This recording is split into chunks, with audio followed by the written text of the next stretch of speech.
This is Tillman's take, and we're going to do a mid-season grade of the NFC and the AFC, and get prepared as the other 8 games take place in the next couple months, and talk about the playoffs, wild card, and so forth. And also, either tonight or tomorrow, I'll make my predictions for Week 9 of the NFL. So here's the midseason grade for the AFC and the NFC. First, we're going to start off with the NFC. We got the Rams, who are still undefeated at 8-0. They play this Sunday at 6-1 Saints.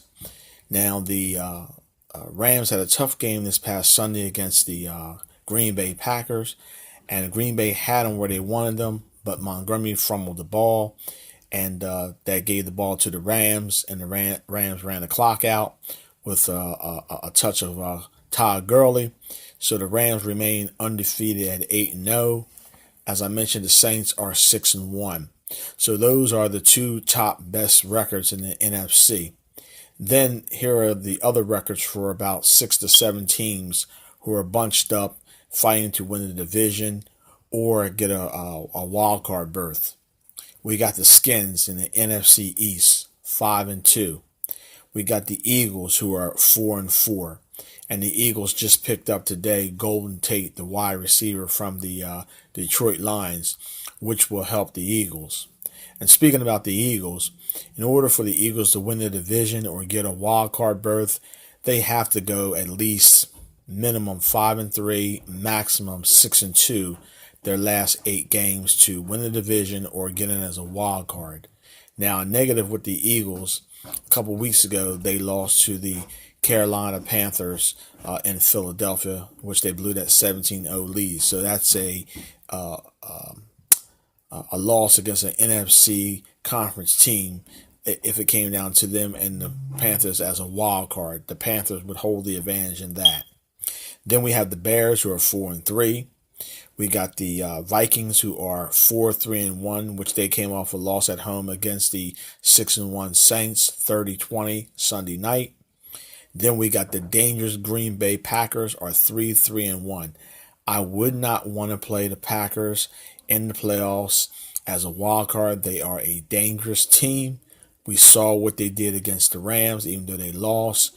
They were right there to win the matchup. So Green Bay, I don't want to play. And then you got the Panthers, as I mentioned, they're 5-2, and the Seahawks are can be a dangerous squad, can maybe win a playoff game. They're 4-3.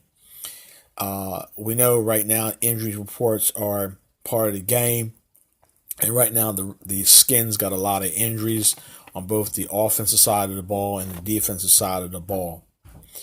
Green Bay has a few. Eagles have a few as well. Now let's discuss the AFC. The top two teams are the Chiefs. They're 7-1. And then last night the Patriots won a tough game, 25-6 at Orchard Park against the Bills. The Patriots now are 6-2, and they pulled away in the fourth quarter. And as we know, the Patriots already played the Chiefs in New England about 3 weeks ago, which they won 43-40. And I believe that the Patriots and the Chiefs are on pace to see each other in the AFC Championship game to go to the Super Bowl. Until somebody knocks those two teams off, the Chiefs and the Patriots, they are the top two dogs to beat in the AFC. Then we got the Chargers. They're 5-2 in the AFC West. The Chiefs are in the AFC West, and the Patriots are in the AFC East. We have the 4-2-1 Steelers. They're in the North, AFC North. The Bengals are in the AFC North. They're 5-3. The Texans are in the AFC South. They're 5-3. And the Texans just picked up, let me think of the guy's name. It's a Demetrius Thomas from the Denver Broncos. That definitely will help their wide receiving core out with Hopkins. But they also, as we know, lost Fuller for the year with an ACL tear. But again, Demetrius Thomas will help the Texans out, who are currently 5-3 in the AFC South. The Ravens are falling. They've lost 2 weeks in a row to the Saints and to the Panthers. They're 4-4 now. They still have the number one defense in the league, and they give up, I think it's 17.1 points a game. But they gave up 24 to the Saints and 36 to the Panthers. And then we got the reeling Dolphins, who are 4-1. Or excuse me, 4-4. They started off, I believe, 3-0 or 3-1, something of that nature. So that is a mid-season grade of the NFC and the AFC.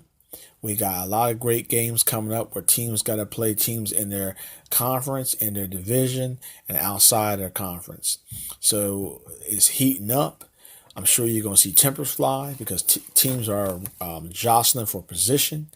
And the NFC, in my opinion, is even more competitive and tightly than the AFC. You got basically 4 teams with 3 losses: the Bears, Vikings, Green Bay, and the Seahawks. And the Bears, Vikings, and Green Bay are all in the NFC North. As I mentioned, the Seahawks are in the NFC West. And as I mentioned, the Bears, if I made a mistake, the Bears, Vikings, and Green Bay are all in the NFC North.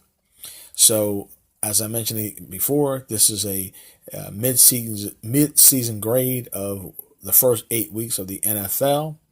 I'll come back with you tonight or tomorrow with Tillman's Take, another segment of Tillman's Take with my predictions for Week 9.